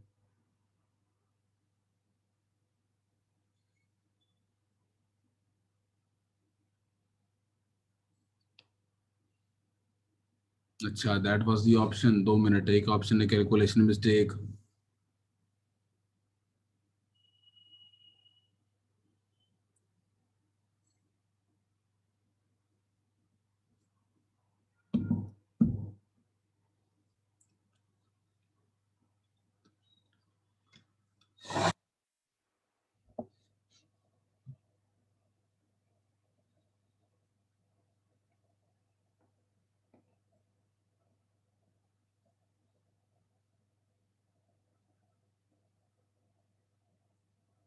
ठीक है, दो ही ऑप्शन बहुत है, आंसर इज 3R/4। और इसमें अगर मैं यहाँ से करंट लेकर आऊंगा तो आप देख सकते हैं कि ए बी, इसकी एक लाइन ऑफ सिमेट्री है, तो ए बी के ऊपर और नीचे करंट की डिस्ट्रीब्यूशन एक जैसी होगी। तो यहाँ पे अगर एक्स करंट होगा तो यहाँ पे एक्स करंट होगा, और ये भी एक लाइन ऑफ सिमेट्री है, तो इस लाइन ऑफ सिमेट्री के लेफ्ट में और राइट में एक जैसी करंट की डिस्ट्रीब्यूशन होनी चाहिए। तो यहाँ पर एक्स होगा, और अगर इधर एक्स है तो इधर भी एक्स ही होगा। ठीक है, सिमिलरली यहाँ से सपोज वाई आ रहा था, तो यहाँ वाई है तो यहाँ वाई होगा, ये वर्टिकल सिमेट्री से, और हॉरिजॉन्टल लाइन ऑफ सिमेट्री से पता चल रहा है ये दोनों बराबर बराबर होंगे, तो y/2 और y/2। अब लेफ्ट और राइट में करंट की डिस्ट्रीब्यूशन सेम होगी, तो ये y/2 और y/2। दैट मीन्स ये वाला रेजिस्टेंस बर्बाद हो गया और ये वाला बर्बाद हो गया, क्योंकि ये x एज इट इज इधर चला गया और ये y/2 एज इट इज इधर चला गया। तो इन दोनों को छोड़ दो, एक बार इन दोनों को छोड़ दोगे तो फोल्ड करने की जरूरत नहीं पड़ेगी आपको, ये बहुत ही सिंपल सर्किट दिखाई देगा। ये आर आर आर आर, और यहाँ पे ये लगा हुआ था, इसके बाद ये ऐसे और ऐसे, ठीक है ना। तो बीच वाली ब्रांच में इन दोनों का 2R, इन दोनों का 2R, 2R और 2R पैरेलल में तो R, और फिर बीच में तीन रेजिस्टेंसेस 3R के, और ऊपर एक 2r का, नीचे एक 2r का, तो ये टोटल मिला के 3r/4 सॉल्व करके आ जाएगा इक्विवेलेंट। क्लियर है सभी को? कोई डाउट?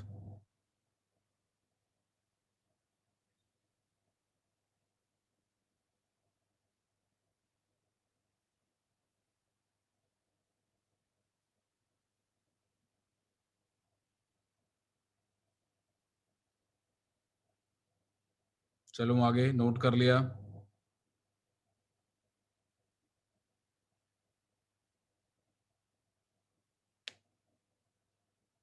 ठीक है, नोट कर लो आयुष्मान, कोई टेंशन नहीं, कर ले जल्दी से note.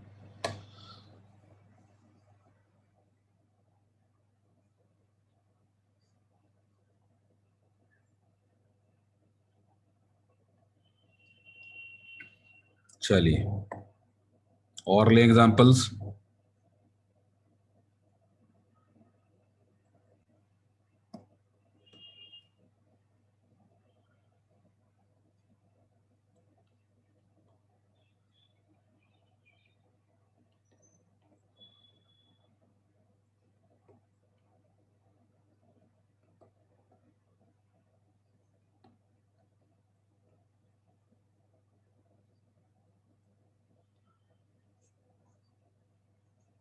All the resistors are R. Find the equivalent resistance in A and B.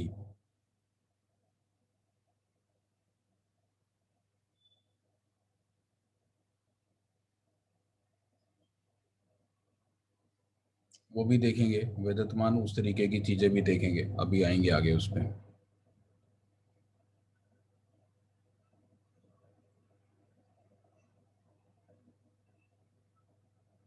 हाँ जी, इसमें ए और बी के बीच में इक्विवेलेंट रेजिस्टेंस कितना आएगा?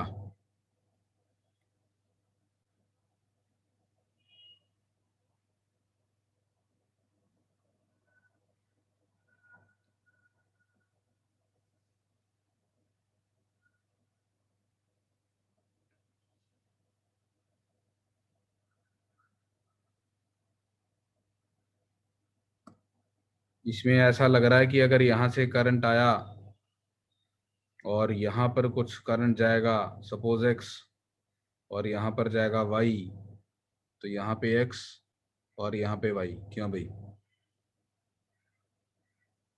अब ये y मतलब यहाँ पर y, और ये y है मतलब यहाँ पर y, और अगर ये नीचे वाली ब्रांच में एज इट इज करंट जा रहा है, that means I can claim भी जो करंट यहाँ से आ रहा होगा वो यहाँ चला जा रहा होगा। इसका मतलब ये जो जंक्शन O है ये वॉइड है।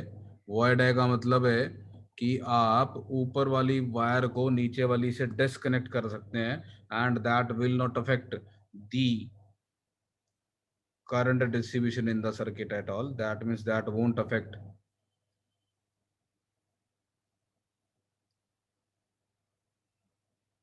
the equivalent resistance। क्यों भाई, ये स्टेप समझ में आता सभी को?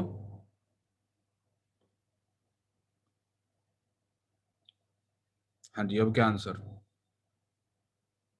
14/11। एक ऑप्शन आई है 14r/11, एक ऑप्शन आई है 8r/7, और सृष्टि?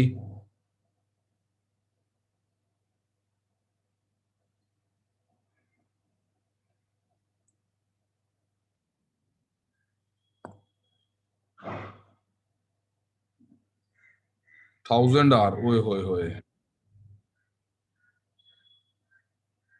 नॉट डिफाइंड भी दे दूं, इनडिटर्मिनेट? ये थोड़ा कोई ऑप्शन है? 2 मिनट सर, 2 मिनट।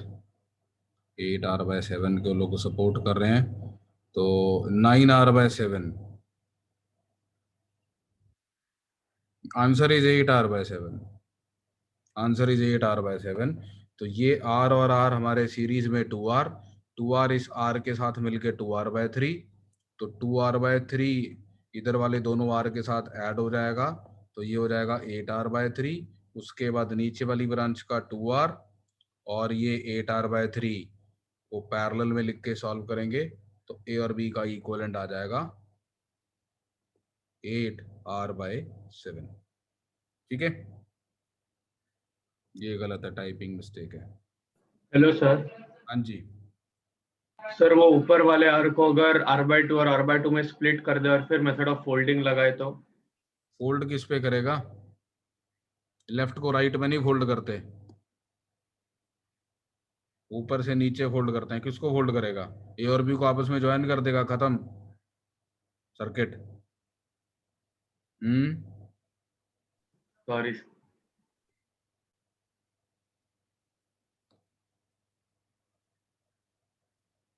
है ना, आप ए और बी, मतलब आप वर्टिकल लाइन के अबाउट फोल्ड कर देंगे तो आपने ए और बी को ही कनेक्ट कर दिया। ए और बी को तो हाँ हमने सर, बराबर, से कनेक्ट गलती करना समझा। है। चलिए ठीक है, नेक्स्ट क्वेश्चन। एक डिफरेंट क्वेश्चन, डिफरेंट तो क्या है, कैपेसिटर्स में आप ये क्वेश्चन कर चुके हैं, फिर भी ये रेजिस्टेंस आर, ये resistance two R, infinite ladder वाला। हाँ जी, क्या देखना है ऊपर, ये लगा देते हैं फटक।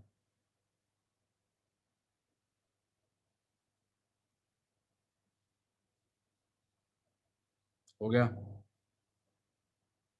ठीक है। तो इनफाइनाइट लेडर वाला क्वेश्चन है ये। मुझे पता नहीं है तुमने इसको भी वीडियो लेक्चर में सीखा है कि नहीं सीखा है। तो इसको हम सॉल्व करना चाहते हैं। We want to find the equivalent resistance between A and B, और किरचॉफ्स लॉ लगा के सॉल्व करना चाहता हूँ इसको। मतलब मैं इसको एक तो तरीका ये है, वो मेथड हम ऑलरेडी शायद देख चुके हैं एक बार। मेथड वन ये है कि क्योंकि ये इनफाइनाइट लेडर है, तो अगर मैं इसमें से इतना पार्ट रिमूव कर दूं तो आपको पता नहीं चलेगा ना, आपको लगेगा कि कोई फर्क नहीं पड़ा, ये तो वैसे का वैसे ही है। तो वो पार्ट रिमूव करने से कोई फर्क नहीं पड़ा। इसका मतलब ये जो पॉइंट्स हैं सी और डी, इनके बीच का इक्विवेलेंट रेजिस्टेंस और ए और बी के बीच का इक्विवेलेंट रेजिस्टेंस तो सेम ही आने वाला है ना।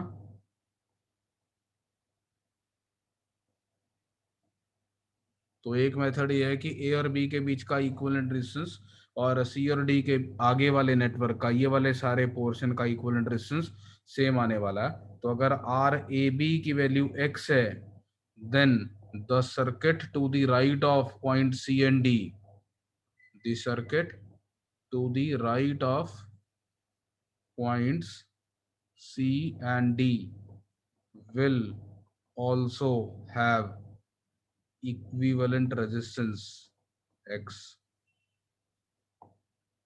इसका मतलब मैं ये R, ये 2R और बाकी के सारे रेजिस्टेंस को एक X से रिप्लेस कर सकता हूँ, और अब A और B के बीच का इक्विवेलेंट फिर से X लिख देता हूँ। तो A और B के बीच का इक्विवेलेंट निकालने के लिए पहले X और 2R को पैरेलल में लूंगा, तो X into 2R over X plus 2R, और वो R के साथ सीरीज में है। So this is the equivalent resistance between A and B। इसको फिर से X के इक्वल कर देंगे। समझ में आ रहा है ये सभी को? यहां से मेरे पास क्वाड्रेटिक बन जाएगी X में,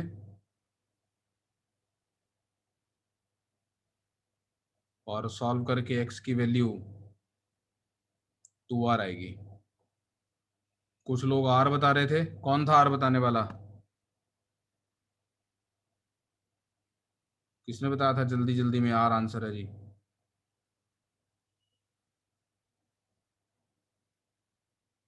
क्यों, तुक्का मार रहा था?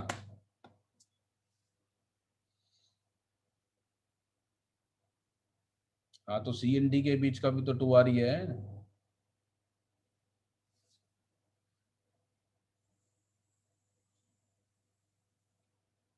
अच्छा, चलिए, क्लियर है क्या ये सभी को?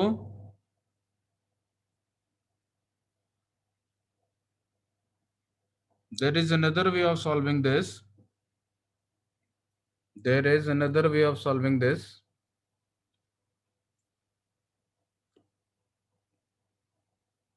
सर 1 मिनट ऊपर कर सकते हैं?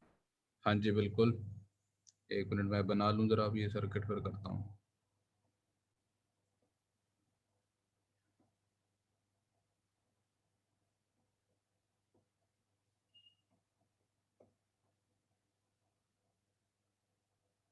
हाँ जी,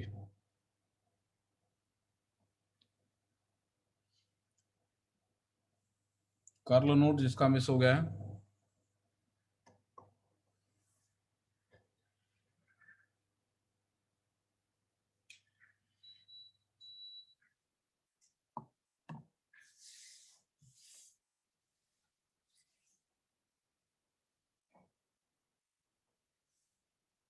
हाँ जी, हो गया नोट, चलें। हाँ सर, हो गया। ए और बी के बीच का इक्विवेलेंट निकालना है मुझे। तो मैं ऐसे सोचता हूँ कि मैंने यहाँ पे V वोल्ट की बैटरी लगाई और यहाँ से करंट आया X। अब ये करंट जब यहाँ पर आएगा तो ये डिवाइड हो जाएगा, और डिवाइड हो जाएगा तो इसका अल्फा टाइम्स करंट अगर इधर जाएगा तो 1 माइनस अल्फा टाइम्स इधर जाएगा। ठीक है, अच्छा मैंने मान लिया X डिवाइड होगा, एक पर्टिकुलर फ्रैक्शन उधर चली जाएगी, एक पर्टिकुलर फ्रैक्शन इधर आ जाएगी, राइट। अब ध्यान से यहाँ समझना, यहाँ पे जब अल्फा एक्स करंट आ रहा है तो यहाँ पे उसकी सेम फ्रैक्शन जानी चाहिए, तो alpha times of alpha x, और बाकी का करंट इधर आ जाना चाहिए, तो alpha x minus alpha square x, तो alpha into 1 minus alpha times x नीचे आ जाना चाहिए। एग्री कर रहे हैं इससे? अब सबसे पहली बात, तो इक्विवेलेंट रेजिस्टेंस अगर आपको निकालना है तो V ओवर एक्स, क्योंकि मेरा सेल V वोल्टेज का X करंट अगर सप्लाई कर रहा है इस सर्किट को, the equivalent resistance is V over x. अब आप एक पॉइंट चूज करें सी डी, और A B C D A में KVL लगा दें, क्या मिलेगा आपको? Minus x R minus 1 minus alpha x into 2R plus V is equal to 0। और अगर आप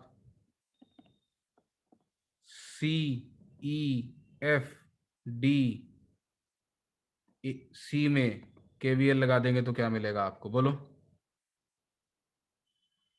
सी ई एफ डी सी में अल्फा आ जाएगा यहां से सॉल्व करके। आप कह रहे हैं ए सी डी बी ए, हाँ जी ए, अच्छा ये पता नहीं क्या लिख दिया था मैंने, ए सी डी बी ए में लगाया था मैंने पहले, सॉरी। अब मैं लगा रहा हूं सी ई एफ डी सी में, क्या मिलेगा? Minus alpha x into R minus alpha 1 minus alpha x into 2R plus 2R into 1 minus alpha x is equal to 0। इसमें से x और r कैंसिल हो जाएगा सारी में से, तो मेरे पास बचेगा minus alpha into 1 minus alpha into 2 plus twice of 1 minus alpha equals 0। तो minus alpha minus 2 alpha plus 2 alpha squared plus 2 minus 2 alpha equals 0। ये हो जाएगा मेरे पास 2 alpha squared minus 5 alpha plus 2 is equal to 0। यहाँ से मेरे पास इसके फैक्टर बन जाएंगे 2 alpha square minus 4 alpha minus alpha plus 2 equals 0। That gives you 2 alpha into alpha minus 2 minus 1 into alpha minus 2 is equal to 0।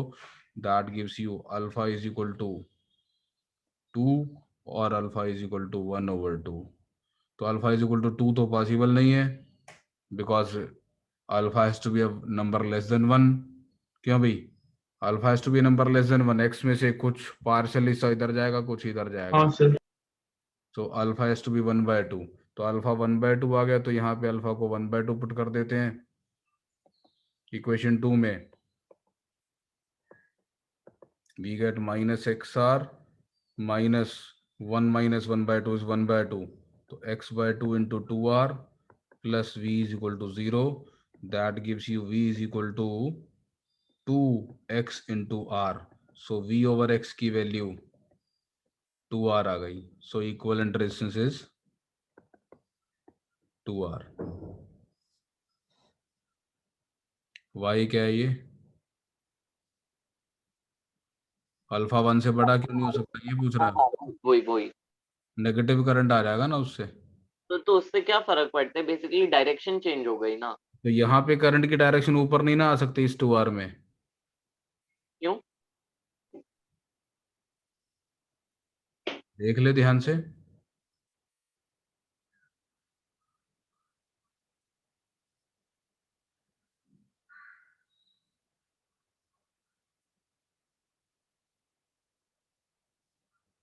Charge का flow तो ए से चल के बी की तरफ होने वाला है ना. तो ए से सी पे गया, सी से ई पे जाएगा और सी से डी पे जाएगा. एक्स ही नेगेटिव आ जाएगा मुझे लग रहा है. अगर अल्फा 2 ले लेंगे तो हम आगे सॉल्व करके अल्फा को 2 पुट करके देख जरा.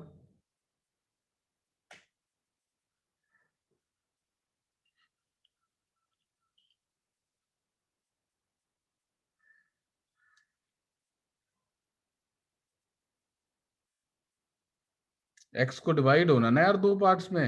होगा कि नहीं होगा? एक्स से कुछ हिस्सा सी में जाएगा, सी डी में जाएगा. सी डी से ऊपर थोड़ा आ रहा होगा करंट.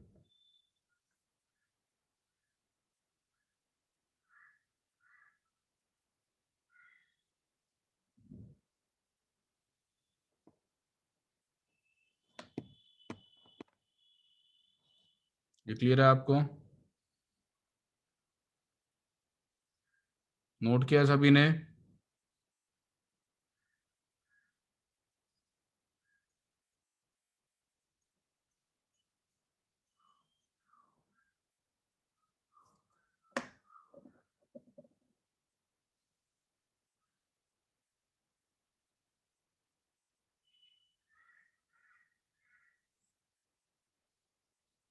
ठीक है जी, कोई डाउट रह गया?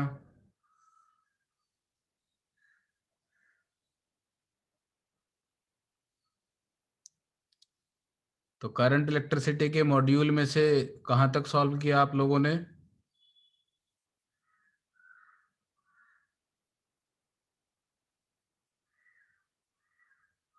कुछ भी नहीं सॉल्व किया है.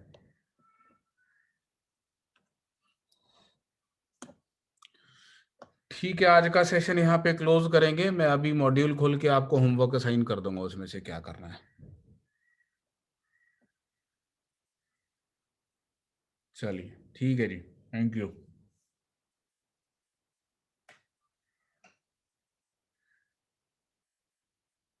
Hello, so what was the homework? Homework बता दूंगा बेटा, अभी पोस्ट कर दूंगा मैं.